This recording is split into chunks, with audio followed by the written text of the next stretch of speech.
यसो नगर्नुहोस् न जबरजस्ती म जाने तयारै छु त लैजानुहोस् न कति समय लानुहुन्छ मलाई पक्राउ पुर्जी त मलाई जारी हुनु परेन र अहिले लेख्ने तपाईँले अब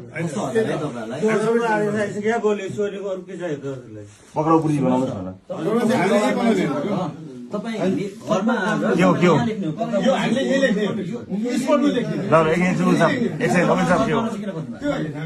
एकछिन पक्नु ए भाइ